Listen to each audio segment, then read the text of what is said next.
Most of our physical friends don't realize that when you ask, it really is given. That in the simple realization that you want something, that doorways open, pathways light up, all kinds of non-physical help comes into being, all kinds of circumstances and events and rendezvous, vibrational rendezvous, take place in the moment that you come into contemplative awareness of something that you want.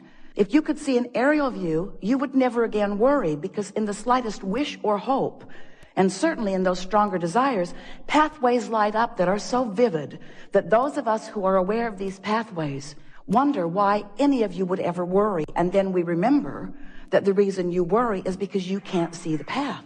So we want to make you aware of it. We want you to feel the path even if you can't see it. Esther will say to us from time to time, well, light it up a little brighter, will you? Make it a little bit more evident. And we say, you say that you want that only when you're standing in the darkness and you can't see the light.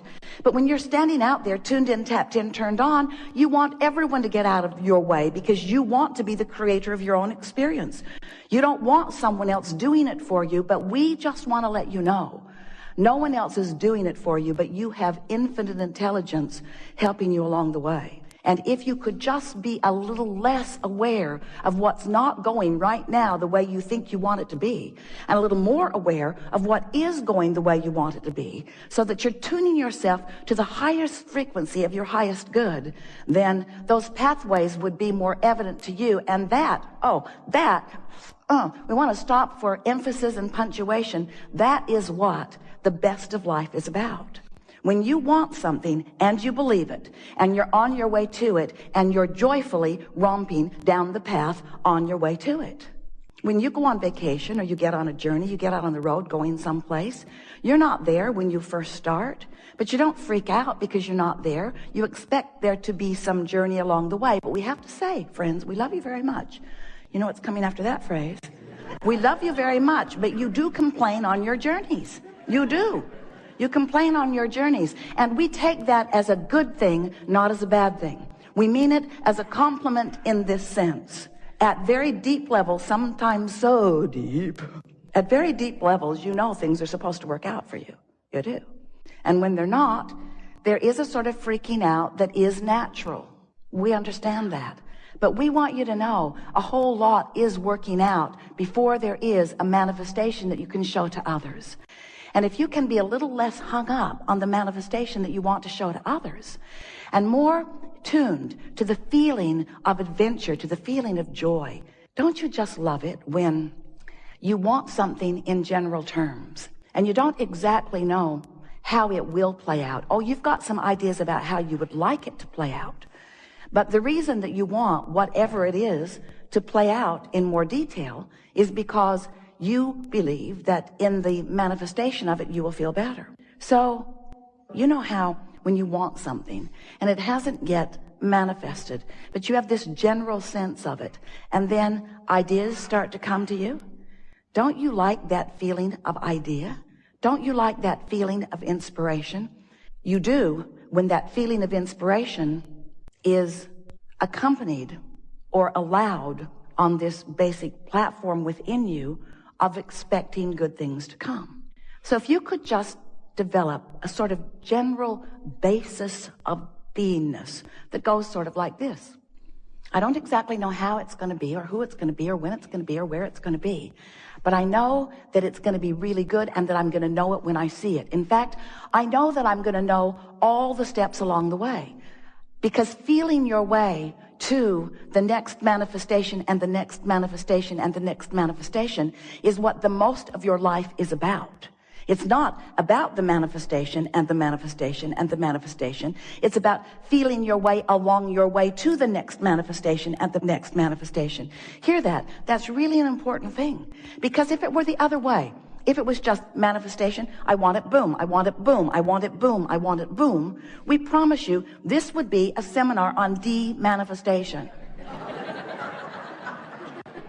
I have 487 cars, Abraham. The oil is seizing up in most of them because I can't get to them every day. I have more property than I have been able to visit. The rats have moved in. I have more stuff than is manageable. That is what you would say to us. There are more people in my life and there are more conversations to have than I have tongue to have them with. That's what you would say to us.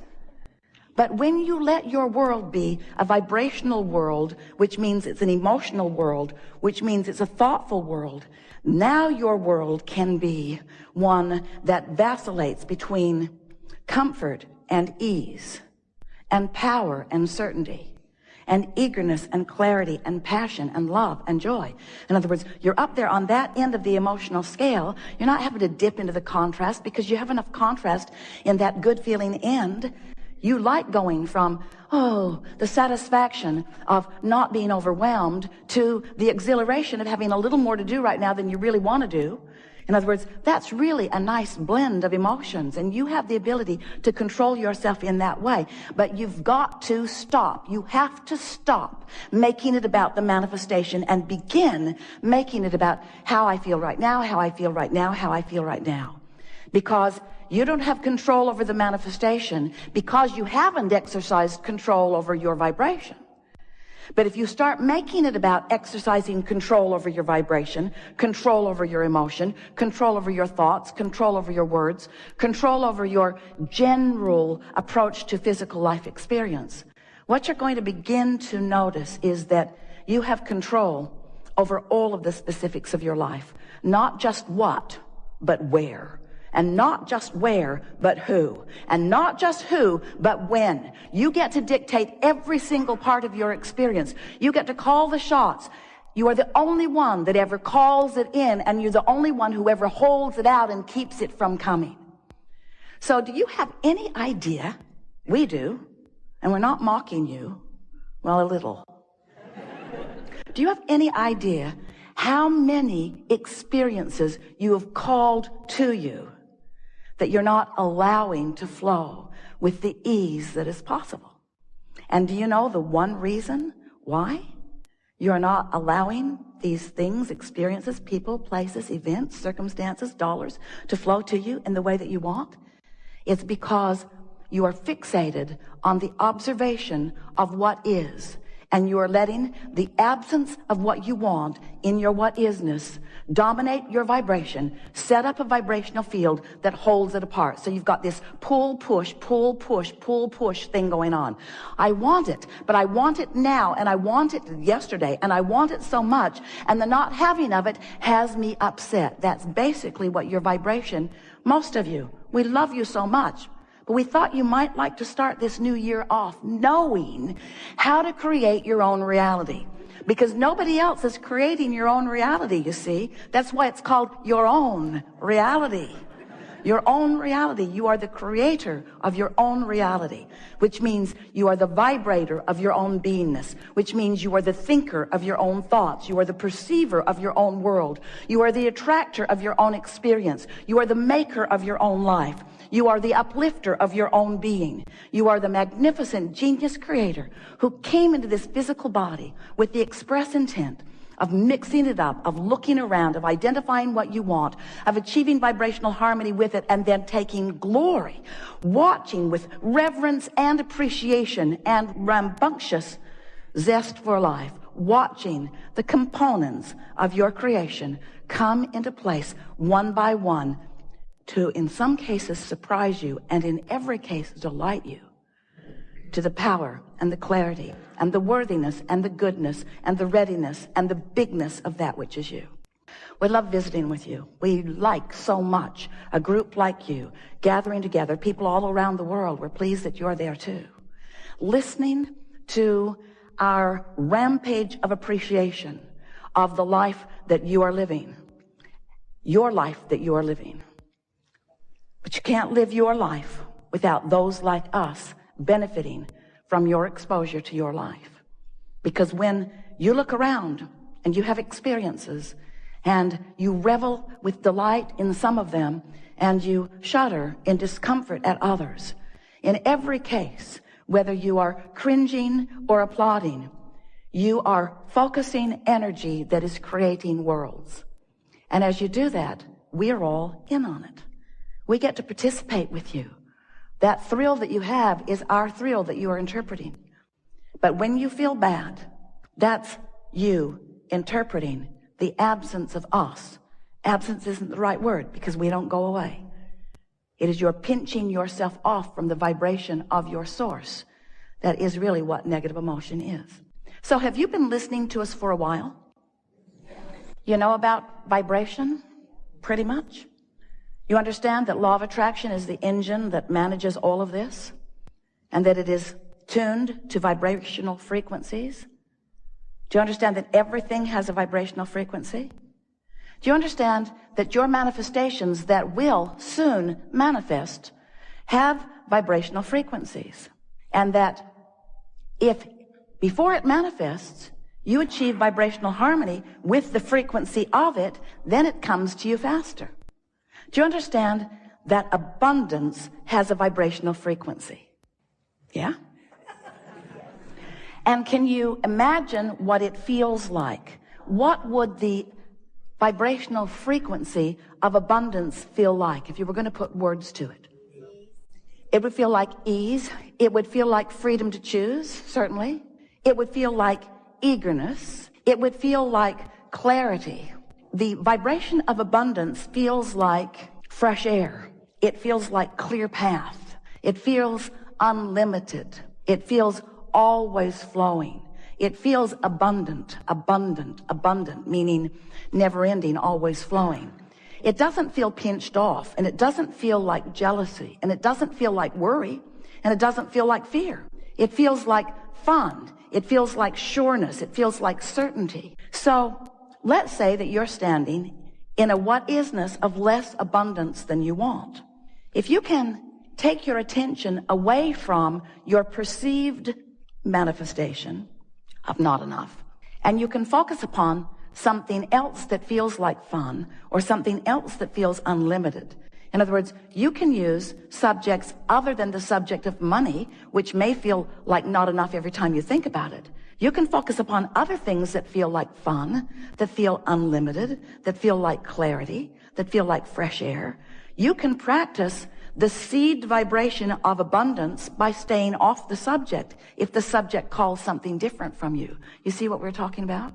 A while back we said, if you're working on abundance, if abundance is something that is important to you, then take money out of the equation, because there is so much abundance that is abundantly around you that you can tune yourself to the frequency of that.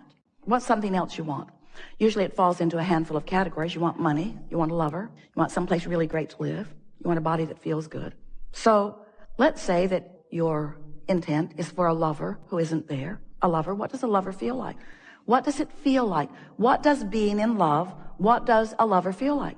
What's it feel like? Exhilarated, high. Feels happy, feels high, feels Loving, appreciation, pretty damn good. Feels like well-being, feels like homecoming, feels like security, feels like appreciation, feels like being appreciated, feels effortless, feels like ease, feels natural, feels like desire. In other words, if you can get to the general vibrational reason behind what you want, which is why do I want it?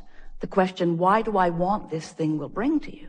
Then we know you can begin practicing the vibration of the manifestation that is coming. Now here's the thing that we know that often you don't know, that we so want you to know, and that is that everything you've asked for is coming. And the only question is, how long are you going to keep yourself from it?